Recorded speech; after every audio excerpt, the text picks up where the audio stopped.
Online, we have Andrew Chorney, Bethany Gunther, Brenna Davis, Cheryl Hartman, Christina Dwar, MCAT, Melissa Fisher, and Nicole Rush. In 206, we have Commissioner Bureau, Strohmeyer, and Slotnick, Allison France, Jacob Ellington, Chris Lounsbury, Annie Cathy, Carrie Powers, and Ann Hughes.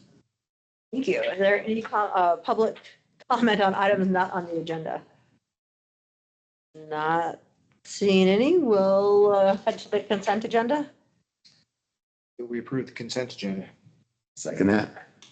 Any further discussion or public comment? All in favor? Aye. Moving on to our action items. Bethany Gunther. It's on. Hey, yeah, good morning, commissioners.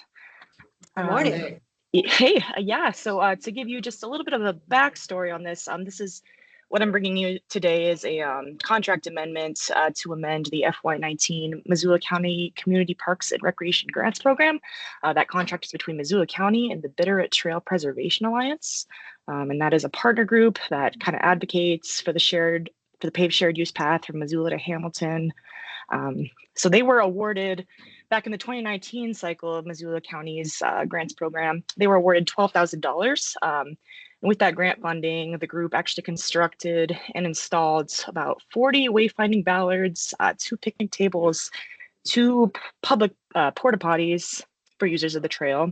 And so they completed all that work by the time the original grant expired in December of 2020. However, they didn't use up all that money. There's still just over about $5,000 in that account that was allocated for the Bitterroot Trail project. So fast forward to today, the Bitterroot Trail Alliance actually submitted another application for this year's grant cycle to install a few more benches and like 1 or 2 trail side bike repair stands, actually, like the ones that they have sitting on the Kim Williams Trail. And so for this year of the Community Parks and Recreation Grants Program, the request for funding that we got actually exceeded the amount of grant funding we had available. So just in an effort to try to fund as many projects across Missoula County, as many as possible, it's PTL's recommendation that instead of funding them from the 2025 cycle and taking away funds for another potential project, we reallocate that just that $5,000 that was left over from their past grant contracts and then give them the same amount of time as the FY25 grantees to complete it. So in a nutshell, the additional benches and bike repair stands must be implemented by June 30th of 2026. So yeah, we feel pretty confident in this recommendation. The Bitterroot Trail Preservation Alliance is a valued partner of Missoula County Parks and Trails. They have a strong track record of completing projects and hosting volunteer work days. The Bitterroot Trail, it is a Missoula County asset, and we will directly benefit from more improvements to the trail. And we feel that, bike repair stations along the trail certainly promote safety for trail users. And it's just something we'd love to see implemented. So yeah, with that, it is P2L's ultimate recommendation that the board approve this contract amendment to allow BTPA basically an extension of the FY19 grant funding, and then all other terms of the original contract would stay in place. Thank you. So, yeah, with that, I'm open to any questions y'all might have. Any questions? No, that sounds great. I would request the board approve the FY19 Community Parks and Recreation Grants contract. So. Any further discussion or public comment? Okay, all in favor? Aye. Let's make use of an extra $5,000. Yeah, great. That's right. Yeah. Thank y'all. Yeah, thank you, Beth. Thank you. Correspondence. Yes. Hi, good morning. Hello. Hi.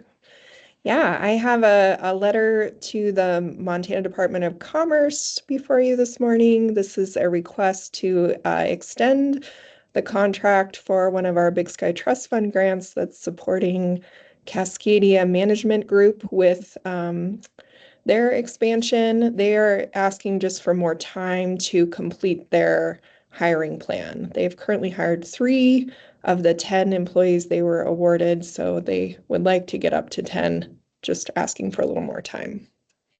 And Nicole, so I don't have any problem with this at all. This is more just like questions about how this whole thing works. Didn't this whole program change? It was more like it looks more like venture capital now than, It is- than it used to. Can you speak on that for just a few moments? Yes, so in the 2023 legislative session, actually, the program was converted into a loan program that is called the Montana Growth Fund. And Commerce actually just rolled out new funding criteria for that program. It is now actually a program that is mainly supporting rural entrepreneurship. So you have to be in a rural community to apply for the funding, and it is kind of a low interest loan program now. But So we this- still have these few contracts, They're and hanging out so there. far, the Department of Commerce has been very generous in allowing these extensions. So I said we'd see if we could ask. What would happen if we say yes to this extension and Cascadia isn't successful in hiring the other 7 folks? We would simply close the contract with, at their existing Great. level of hiring. Yeah. Thank you. Thank you. Thanks for that question. Of course. Here it is. Yeah. Talk about fast action. Look at this thing. Thank you. Perfect. Thanks, Nicole. Thank you. Yep. Have a great day. You too. Legislative update. Sure. A couple of bills to talk to you about this morning, Commissioners. Just a quick update. House Bill 121, which is the bathroom bill, passed second reading yesterday. So I anticipate that will finish out its process today in the Senate and the governor for signature. And I'm not going to say any more about that one today. Senate bill, House Bill 425 is a bill that would make it so that local governments and law enforcement officers would be liable for a whole bunch of things. But the one that is most concerning to Missoula County is when a police officer is in pursuit of an individual, not necessarily a car pursuit, but like they're chasing after a bad guy. That bad guy, let's say, breaks into Dave's residence and holds Dave's hostage. It would make them personally liable for any harm that that individual does to Dave's property as well as to Dave. And so that is problematic from the county's perspective as an entity because we insure law enforcement and obviously have law enforcement officers who are ours, but also shifting the liability from the perpetrator of the bad act onto local government seems like a poorly designed mechanism. What is it? I apologize, I don't remember who's, Lance pulling up House Bill 425, that can tell us who. What problem is attempted to being solved So here? this is attempting to solve, my guess is, this is attempting to solve a couple of problems. A couple of areas of the law that we don't have problems with have to do with when an officer incorrectly goes to the wrong place to serve a search warrant. And those kinds of things which have happened in jurisdictions. I haven't really seen anything in Montana. There may be a Montana one, but nationally there have been some bad things that have happened when those kinds of things have happened. So I think it's attempting to address this, but it goes significantly further and shifts, like I said, the liability when there actually is a crime being committed from the person who's committing the crime onto local government and the law enforcement officer. And so that is problematic. What's it hurt? It's so bizarre. Representative Gary Perry from Colstrip. So. Sounds like an imminent bad idea. So we will be opposing that bill based on that particular section that shifts kind of all of the liability towards local government and to the law enforcement. Does this have broad support? I don't know. It hasn't had a hearing yet, so we don't know. My anticipation is that it will have fairly good opposition from county attorneys, sheriffs, chiefs of police, highway patrol. I suspect. Why did it add that Backstory to that this. extra? There's got to be a there's got to be a backstory. I do not know why they. Something happened that It caused is a bad us bill. to do this. The way that it is currently drafted. So we will be opposing that bill. Senate Bill 32 for Mr. Trebus. This was the bill that we talked about near the beginning of the session that changed all of the tax rates to roughly 1.5% for all classes of property, except for residential, where it moves it to from 1.35 to 1.25. Has passed out of committee and will head to the Senate floor. This bill would have a massive negative impact on both the state and local governments as it Doesn't work. as it changes the valuation pretty dramatically. The fiscal note for the state is that it would have approximately a $76 million hit to the state's general fund starting in fiscal year 27 when this bill went into effect. And then cumulatively over the next, 4 years that they project out for the biennium, it looks like it'd be right around $200 million in lost revenue to the state government, not to mention its impact to local governments. It would have the biggest impact on communities that have high value centrally assessed, but also high value of any other class of property other than residential. It would have the least impact on communities that are heavily residential. Actually, Missoula We would, have some. We have a lot of centrally assessed. we have a fair number of centrally assessed assets. Places that would really have the least impact are think where there's high value residential. And nothing else. And very Like little Madison else. County? Certainly the area of Big Sky would Big be Sky. potentially Yeah. one of those areas that would potentially benefit, would actually have a net positive impact on the property tax side. Where's Mr. Trebus from? Ooh, great question. Mr. Trebus is Great. Cascade. Cascade, yeah. So we will, we stayed out of this bill largely in committee because it was so bad for both the state and for local governments that it seemed like, and consultation with the Montana Association of Counties, it seemed like this was a bill to just leave alone. Now that it's moving out of committee onto the floor, we will oppose it on the floor. So we'll send a I'm message. kind of surprised it got on committee. I am a little surprised as well that it passed out of committee yesterday. Which committee was it in? It was in front of Senate, it would be Senate. local government, Senate local government, so. Who chairs local government? Mandeville, Senator Mandeville. The last bill is I would like your permission to testify on Senate Bill 277. So 277 is a union dues bill. It might seem a little odd for us as an employer to be taking a position on union dues, but what this bill specifically does is it removes only local governments from being able to collect union dues and then remit those to the union that is representing the employees.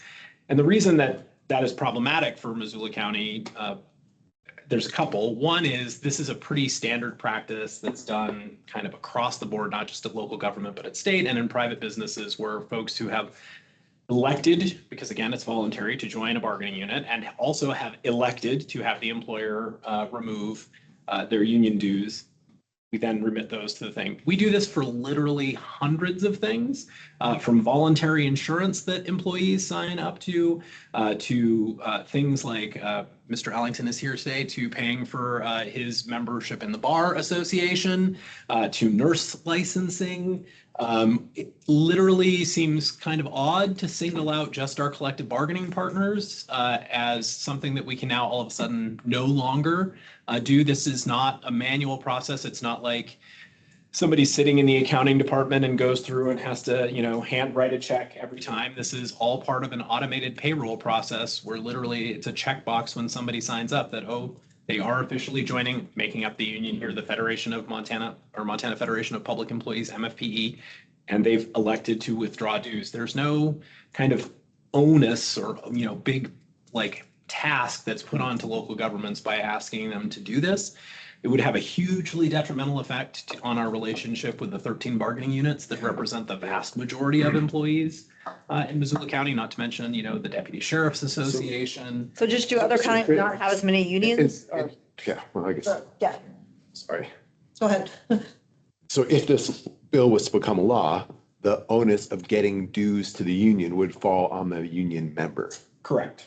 So they would have to write a check or arrange some direct deposit or something like that, or direct withdrawal. Yes. And so the idea here is, I imagine, it sounds like, to make being part of a union more difficult.